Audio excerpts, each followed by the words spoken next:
ಬಳಪ ಹಿಡಿದ ಭಗವಂತ ಇರುತ್ತಾನೆ ನಮ ಸುತ್ತ ಅವತಾರ ನಾನಾ ರೂಪವೋ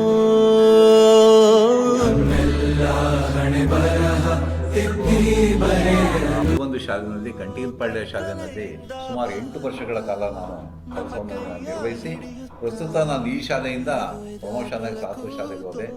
ನಾನು ಸುಮಾರು 41 ವರ್ಷಗಳ ಕಾಲ ಸೇವೆಯನ್ನು ಸಲ್ಲಿಸಿದೆ. ಈ ಒಂದು ಶಾಲೆಯಲ್ಲಿದ್ದಾಗ ನಿಜವಾಗ್ಲೂ ನನಗೆ ಎಷ್ಟು ಕೋಆಪ್ರೇಷನ್ ಸಿಕ್ತು ಅಂತ ಅದು ಹೇಳೋದು ಬೇಡ. ಫಸ್ಟ್ ಶಿವಣ್ಣ ಕೆಲಸ ಮಾಡ್ತಾಯಿದ್ರು, ಆಮೇಲೆ ಸರ್ ಮೂರ್ಕಣ್ಣನವರು ನಾವು ಜೊತೆಯಾಗಿ ಇಬ್ಬರು ಸಹೋದರ ರೀತಿಯಲ್ಲಿ ಬಹುಶಃ ಒಂದು LPS ಶಾಲೆಯಲ್ಲಿ ಇಷ್ಟೊಂದು ರೆಕಾರ್ಡ್ಗಳನ್ನು ನಮ್ಮ ಅಧಿಕಾರಿಗಳೇ ಅದನ್ನು ಆಶ್ಚರ್ಯ ಪಡ್ತಾ ಇದ್ರು. ಇಷ್ಟೊಂದು ರೆಕಾರ್ಡ್ಗಳನ್ನು ಈ ರೀತಿ ಮೇಂಟೈನ್ ಮಾಡಿದ್ದಾರೆ ಅಂತೇಳಿ ಈ ಊರಿನವರು ಸಹಕಾರ, ನಮ್ಮ ಶಿಕ್ಷಕರ ಸಹಕಾರ, ಒಂದು ಒಳ್ಳೆಯ ವಾತಾವರಣ, ಒಂದು ಒಳ್ಳೆಯ ಶಾಲೆಯಲ್ಲಿ ಕೆಲಸ ಮಾಡಿರ್ತಕ್ಕಂಥ ತೃಪ್ತಿ ನನಗೆ ಬರ್ತಿದೆ. ನಾನು ಸಾಧು ಶಾಲೆ ಮತ್ತು ಶೆಟ್ಟಿಕೆರೆ ಶಾಲೆಯಲ್ಲಿ ಕೆಲಸ ಮಾಡಿ ಈಗ ಪ್ರಸ್ತುತ ಅಡ್ಡಿಕಾರಿ ಶಾಲೆಯಲ್ಲಿ 41 ವರ್ಷಗಳ ಕಾಲ ಸೇವೆಯನ್ನು ಸಲ್ಲಿಸಿ ನಾನು ಈಗ ತಾನೇ ಕಳೆದ ತಿಂಗಳು ನಿವೃತ್ತಿಯಾಗಿದ್ದೇನೆ.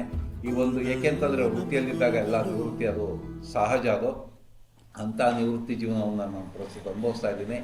ಈ ಶಾಲೆಯಲ್ಲಿದ್ದಾಗ ನನಗೆ ಸಂಪೂರ್ಣ ಸಹಕಾರ ನೀಡಿದಂಥ ಮಕ್ಕಳಿಗೆ ಹಾಗೂ ಶಿಕ್ಷಕರಿಗೆ, ಗ್ರಾಮಸ್ಥರಿಗೆ, ಎಲ್ಲ ಅಡುಗೆ ಸಿಬ್ಬಂದಿಯವರು ಎಲ್ಲರಿಗೂ ಸಹಿತ ನಾನು ಧನ್ಯವಾದಗಳನ್ನು ಅರ್ಪಿಸೋದಕ್ಕೆ ಇಷ್ಟಪಡ್ತೇನೆ. ಧನ್ಯವಾದಗಳು.